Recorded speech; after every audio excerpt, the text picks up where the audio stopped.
Hello everyone, let us look at how to create a Google form on your mobile device. A Google form is, just as it is, a form that you can use to generate responses or to conduct a survey for your research from maybe your customers, your users, or from any category of respondents that you want to gather certain information from.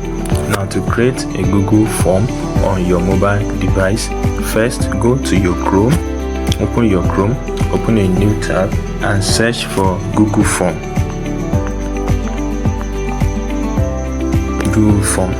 Now, when you have searched for Google form, one of the results you are going to have, search result, is where you have Google Forms online form creator / Google Workspace. That is the option you have to select to create your Google form. So select the option. So select go to forms. Now the first thing you want to do is to change the title of your form. At the top, just below the logo of Google form, you can change the title to your form. Highlight the content you have there and change the title. For this example, I'm going to use a new form as the title. Put in the title in that portion where you have untitled form. Now the difference between the two is that the new form is the title of your form document, just like you named your document for assignment week 1 assignment. This same thing here, you are naming your document new form. Why the second place where you have untitled form, where I have not edited now, what you have there is the details you want your respondents to know about maybe the research or the survey that you are conducting. So here I may say that new form to gather information about participants of an online training. Alright, so that is anything that suits the survey or the research you are doing, that is what you are going to have. Then you scroll up. The next thing you are going to see is the portion where you have untitled question. So you have the untitled question and you can rename the title of that question. Now what this means, what you have as untitled question are the different questions you want to ask your respondent. What are the data you want to gather from your respondent? So Google form is going to give you one, then you can create more questions, as many as you want. The first thing I want to know about my respondent is their name. I want to know the name of my respondent. Now below the input, you have different options you can use to format the content there. You have the bold icon, you have the italics icon, underline, the strike to, and you also have the link icon. So if you want to put a link there, you can use this icon to create a link in that portion. Then apart from that, you can also add an image by clicking on this image icon below where you have name. Then you can also dictate what type of response you are expecting from your respondent. Now to do that, you have a place where you can see short answer. Click on the drop down icon on the right side of it and you can see different answer types that you can demand your respondent to respond with. You can let them respond with multiple choice options, paragraph, checkboxes, drop down, file upload, and some others. So the question you are asking will influence the type of response that you want to get, and ensure that each time you create a form, you create the response format very accurately so that you can get accurate responses from your audience. Now, my question here is the name. I want to know the name of my respondent, so I can just use a short answer for my respondent to get back to me. A short answer will usually be sufficient for a name. Now, apart from that, when you come down a little, you also see a place where you have required and a radio button there. Required is to indicate that your respondent must necessarily, compulsorily respond to that particular question. So if I activate the radio button I have close to next to required, once I activate it this way, my respondent must give me their name. That is what is indicated. And you should take note, while creating a form, you should know where to make a question required or where a question should be optional. Now, let me just leave these to optional. You also have where you can add or dictate or modify some of the some details about your form. Now, one of the things you can do is that you can duplicate that particular question. If you select duplicate, it's going to recreate this question for you. Then you can also delete it, which is remove. Then you can add a description. A description is such case where you are asking your respondent a certain question while it is not very clear. You want to give them a clue into what you are asking them to give you. So let me just use a description in this case and show you how it is used. Now I select description. Now you can see that a description tab has been created. So I will type here and say that enter your full name. So I have given an illustration to my audience as to what I am expecting them to give me as their name. So they should enter their full name. When you come down to the bottom of your screen, the first icon where you have a plus icon inside a circle is used to create a new question. Now I will click on it, and you can see that a new question has been created. I have the question name at the top, and I also have another tab to create a new question. So let me add another question. Let me say gender. I want to know the gender of my respondents. So gender, by default, when you enter some popular questions, Google form will suggest the response type that you should choose. You will notice that when I input name, Google form suggested short answer as the response type, and now that I input gender, it has suggested multiple choice. So but it will not be able to suggest for you in all instances. You still have to try and modify the response type to suit what you intend to achieve with your survey. So multiple choice is appropriate for gender. So I'm going to create the option of the different choices. Now where you have option 1, you can select and highlight. So I'm giving an option for my respondent to either be a male, and also add option. It has suggested female form, and I'm fine with that. Now add other is used when you want to create an option for your audience to make their own input. So when you want to do that, you can select add order, where you have order in a quotation. Next to the tab to create a new question is the tab where you have an arrow inside a file icon. It gives you you can use that to import a question if you have a set of a file containing questions. Then next to that is the icon that is titled theme. It is used to introduce a title and description for your questions. For example, how do you use this?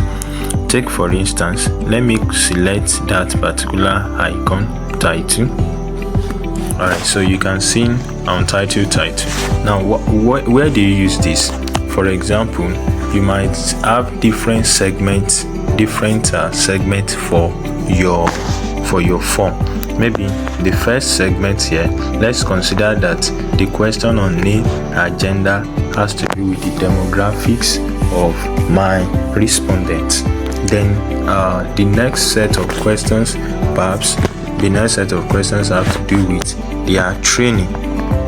The training program has to do with the training program. So where I'm going to be asking questions about their training track, their maybe the reason for choosing a track, and so on and so forth. So this is not a question itself, it is just a title. You can use it to give an insight into the category that the next set of questions fall into for your respondent. So I can then add a question at this point, and I'm going to call the question training track. So the questions I'm going to be asking here will have to do about the training program. That is what you use the icon, the TT icon, the third icon from your left to create. You use it to create a title. You can add a description to it based on your preference. Then next to that, you can also import an image into your form. You can also add a video, and next to that you have a section. Now you can add a section. What do you do with a section? For example, we want to dictate the category of respondents that will have to answer a particular set of questions. Let's take for instance, if I add a section, I can give a title to that particular section. So this section is going to be for our participants in the product design track. Alright, so I'm going to be adding questions that are relevant to product design training participants. First question here, I may say that define product design. So now, of course, this might not be the question, this just for an example, but this type of question is specific to participants in the product design track. Now, what's the use of a section? For instance, here I have a training track, and let me just put a few options. Let me put product management. Let me also add a product design, and I will also add a software development. Alright, so now individuals are going to fill this form and choose their training track. Now I want those who select product design to be taken to questions that have to do with the product design track, and same thing for software development and product management. To achieve the aim of my participants being directed to a particular section or set of questions based on the option they have chosen from a previous question, what I have to do is come to where I have the options that they are selecting first, and in this case the training track that they have.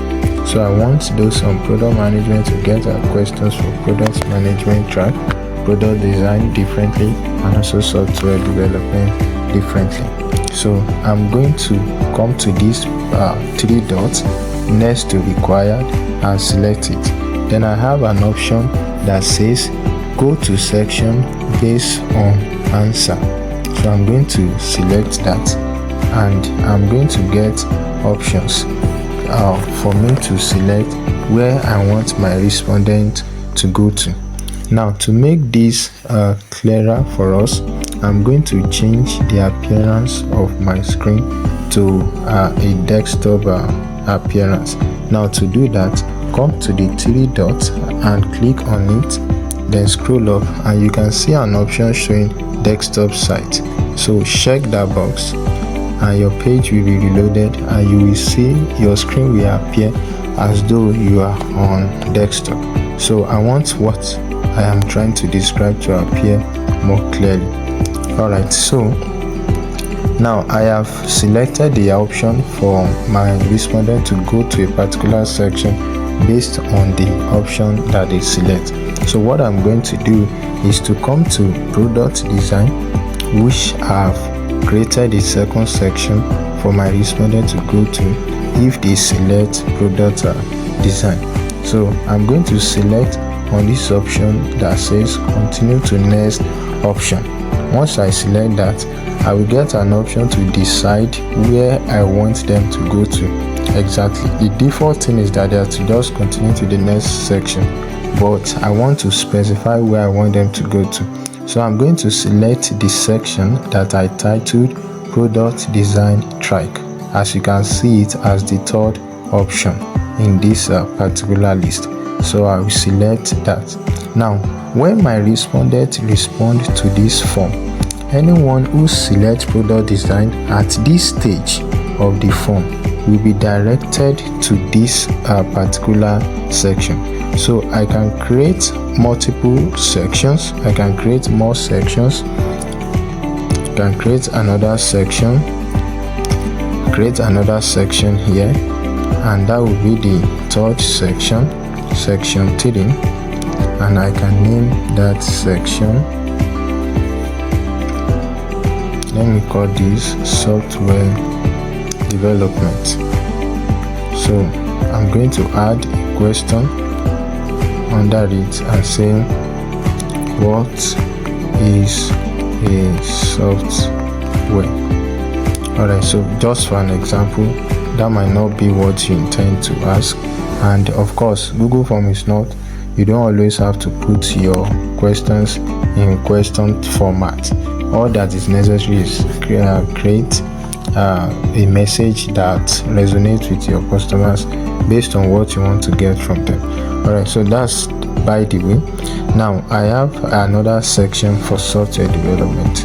So I'm going to come back to where my respondents are to select their training track, and I'm going to choose that those who select software development should not just continue to the next section, but go to the section that I named software development. So what happens is that at this stage, anyone who selects product design will be taken directly to section 3 where we have product design, and anyone who selects software development will be taken to the section where we have software development. So anyone who selects product design will now see questions for software development track, while anyone who selects software development will also now see questions for product design class. And I can do that for all the entire tracks that I have, as many as I do. That's one of the essence and importance of creating sections for in your Google Form. Another importance of creating section in your Google Form is that one common thing that section does is that it paginates your form, in the sense that your form will be in pages. For example, whenever anybody selects product design here, that will actually be the last question on that particular list, and the person will be required to click a next option in order to go to the next section. Let me give us a brief description of what I'm trying to illustration of what I'm trying to describe. Now when you scroll to the top, you can see 3 different icons at the top right. You see the both the redo and the undo icon, which we are probably conversant with, which is that you want to redo something that you have done, or that you have cancelled, and you want to undo something that you have done. Then you can see an eye icon. The eye icon is to preview. When you click on that eye icon, it is going to show you how your form will look like to your respondent. So I'm going to do that now. I'll click on this icon, the icon of an eye. So it will load for me and show me a preview of how my respondents are going to see my form, how it is going to appear to them. And you can see what is happening here. There is a question asking me to enter my name, another one to choose gender, then there is a title showing me that the next set of questions have to do with the training program, and there I have to select either product management, product design, or software development. Now the illustration, I can use section to limit the number of questions that my respondent answer on a particular page. So I'm going to have my questions on different pages. Sometimes you want to set your question and you don't want your respondent to start scrolling endlessly to answer questions. So if you want to avoid that, you can put your question in different sections, so that after scrolling a little, what your respondent would have to do is to click on next and they go to the next page, rather than being burdened with scrolling endlessly to respond to your question, which can be burdensome to your respondent. However, you should also note that too many questions can easily deter your respondent from continuing with filling the form. Now, in the case that you are using section to dictate the next set of questions that will appear to a particular respondent, that is equally applicable here. Now, if I select product design here, and okay, I did not set any question to be required, so I can refuse to answer the other questions. Now, when I click next, you can see that the questions appearing to me is the questions that have to do with product design. So that is what you do with, those are the two things you do with section. To recap, you can use section to limit the number of questions appearing on a page to your respondent. Then you can also use the section feature to take your respondent to particular questions based on what you want them to see, based on the different category that your respondent belong to. So we are going to return back. So that was a preview of our form. Now the other things I want us to see has to do with the responses to your question. Now let's come to the responses tab. Now you can see in the responses tab, if I left this screen to appear only on mobile, the link to sheets at the top right corner of the form, just beside the 0 responses, you can see. Now 0 responses indicate the number of respondents that have responded to your form. So if 1, you have 1 response. If 2, and as many as you have, it will show you how many people have responded to your form. Then when you come to the right side of that, you can see where we have a link to sheet. Now if you're just on mobile and you did not change the view of your device to desktop, you will only be able to see the Google Sheet icon, which is a plus sign inside a green card. So what the essence of that is to link your responses, the responses to your form, to a particular sheet. Then next to that, you have 3 dots giving you options to get email notification for new responses. So when you have anybody responding to your form, you will send an email. That is the essence of that option. Then also you have select destination for responses. In this case, you can just select where exactly you want the responses to your form to go to. Now otherwise, if you click on link to sheet, it will create for you a new Google Sheet entirely. So you can either link to sheet to create a new Google Sheet entirely, or come to options and select destination for responses to send it to a particular destination. Then below below it you have accepting responses. You can choose to end responses to your form, clicking on the radio button and deactivating it, and it will show you that not accepting responses. So anyone who opens the link to your form, you get a response that the form is no longer accepting responses. So no one will be able to send response to your forms again. Then if you want to retain it, you can still check it back, and people responded to be able to respond to your form. And not only that, let's move to the settings tab.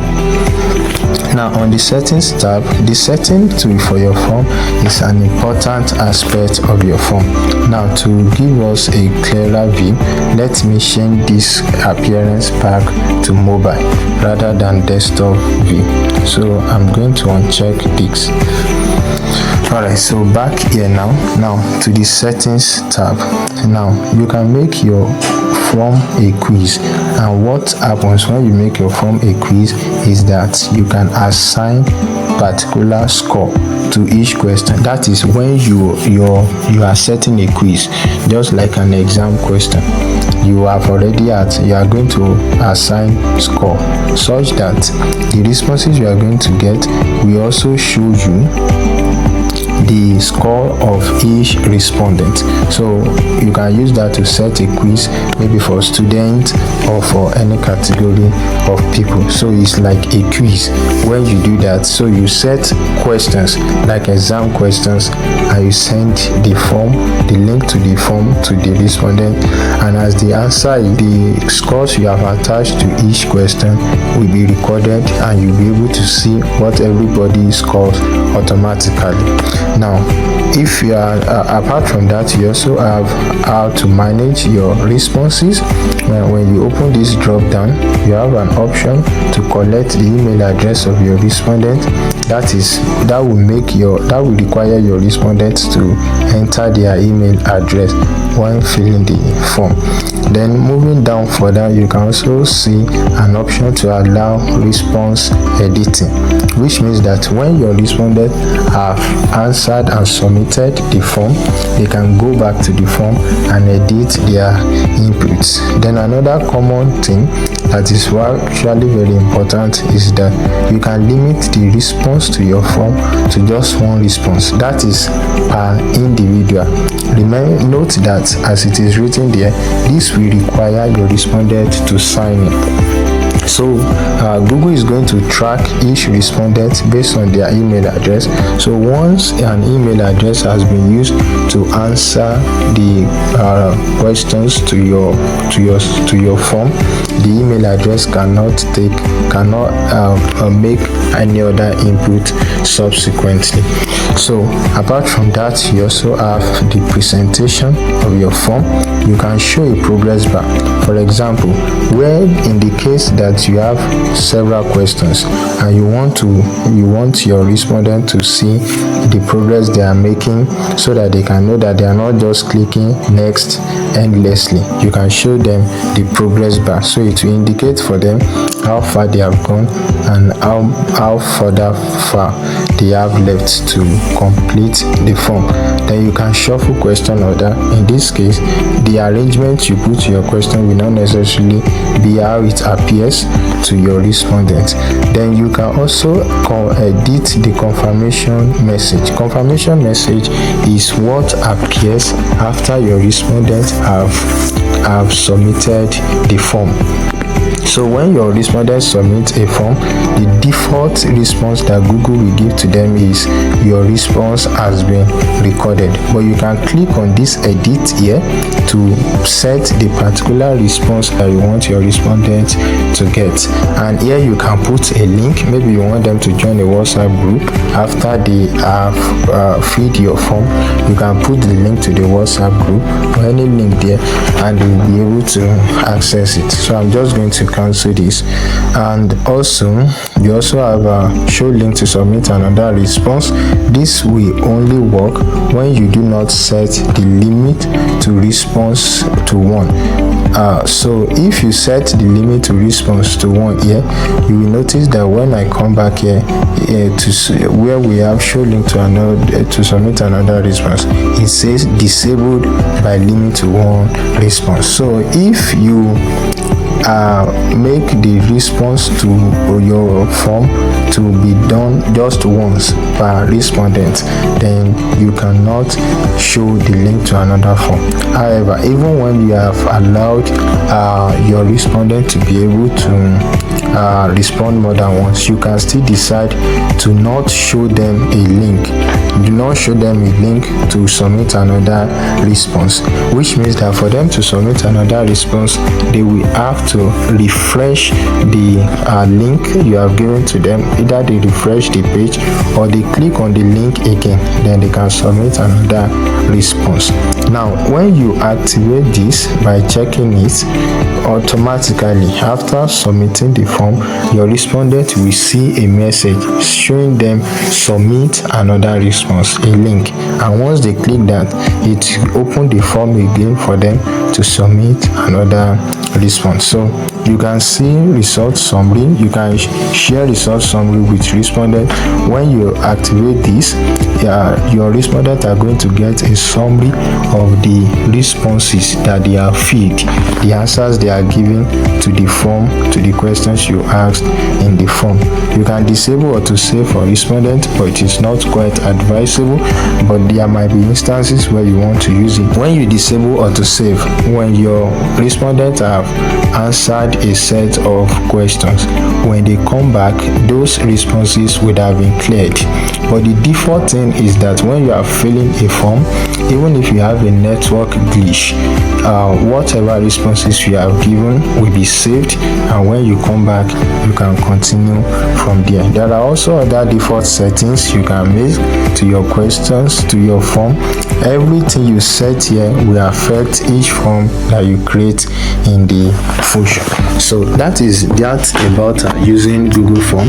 You can try out by exploring it, creating questions, and see how responses work, and try to see how you can make use of Google Form. Have a great time.